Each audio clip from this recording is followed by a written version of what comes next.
Last video for today in our patriotic hymns.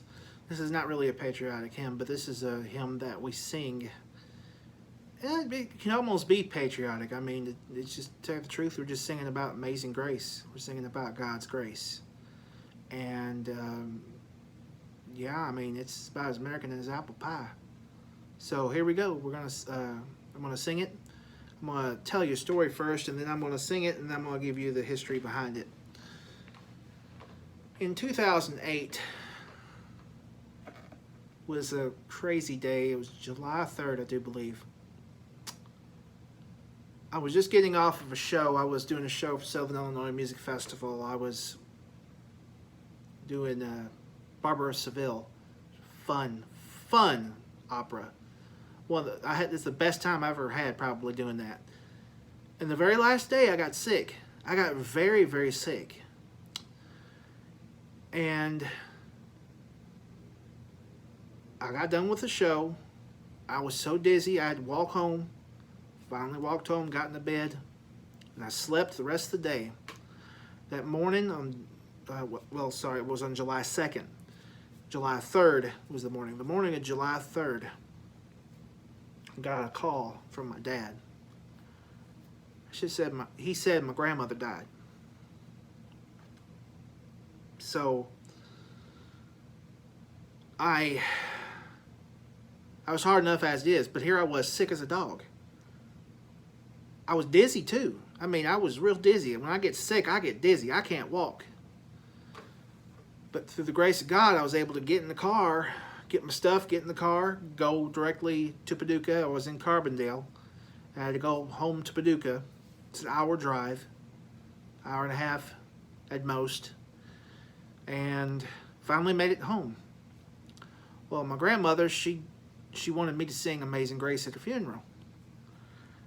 Well, that's a predicament, because I was so sick I couldn't sing a note. I couldn't speak. I was hoarse. I could barely get a word out. Well, I slept most of the day there. I was in Paducah. We had the funeral.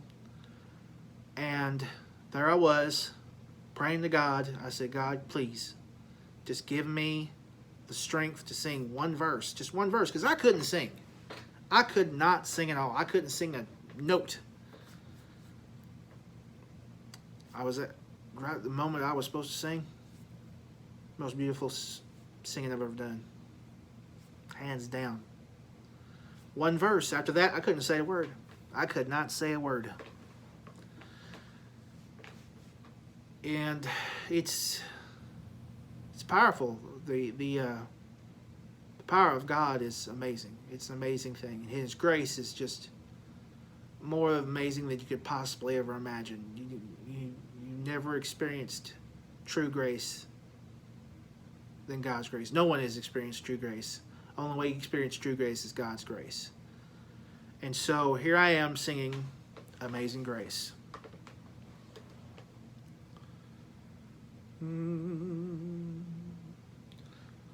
Amazing grace, how sweet the sound that saved a wretch like me. I once was lost, but now I'm found. Was blind, but now I see. I'm going to do verse 5 as well. When we've been there 10,000 years, bright shining as the sun,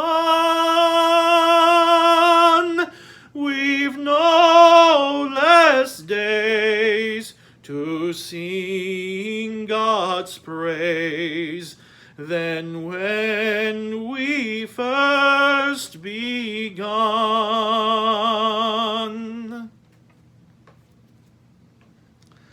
Here's the verse that is inspired by him. In him we have redemption through his blood, the forgiveness of sins according to the riches of his grace. Ephesians chapter 1, verse 7. It's hard to shake off a mother's influence. John Newton's earliest memories were of his godly mother who, despite fragile health, devoted herself to nurturing his soul. At her knee, he memorized Bible passages and hymns. Though she died when he was about 7, he later recalled her tearful prayers for him. After her death, John alternated between boarding school and the high seas, wanting to live a good life, but nonetheless falling deeper and deeper into sin. Pressed into service with the British Navy, he deserted, was captured, and after 2 days of suspense was flogged. His subsequent thoughts vacillated between murder and suicide. I was capable of anything, he recalled. More voyages, dangers, toils, and snares followed. It was a life unrivaled in fiction. Then, on the night of March 9th, 1748, John, 23, was jolted awake by a brutal storm that descended too suddenly for the crew to foresee. The next day, in great peril, he cried out to the Lord. He later wrote, "The 10th of March is a day much remembered by me, and I have never suffered it to pass unnoticed since the year 1748. The Lord came from on high and delivered me out of deep waters." The next several years saw slow, halting spiritual growth in John. But in the end, he became one of the most powerful evangelical preachers in British history, a powerful foe of slavery, and the author of hundreds of hymns. Here are some things you may not know about Newton's most famous hymn. His title for it wasn't originally Amazing Grace, but Faith's Review and Expectation. It is based in Newton's study of 1 Chronicles chapter 17, verse 16 through 17. King David said, "Who am I, O Lord God, and what is my house that you have brought me this far? And yet you have also spoken of your servant's house for a great while to come, and have regarded me according to the rank of a man of high degree." And there's a nearly forgotten verse that Newton added near the end of Amazing Grace. Try singing it for yourself. "The earth shall soon dissolve like snow, the sun forbear to shine. But God, who called me here below, shall be forever mine." Very nice. Y'all have a good day. Happy D-Day. God bless.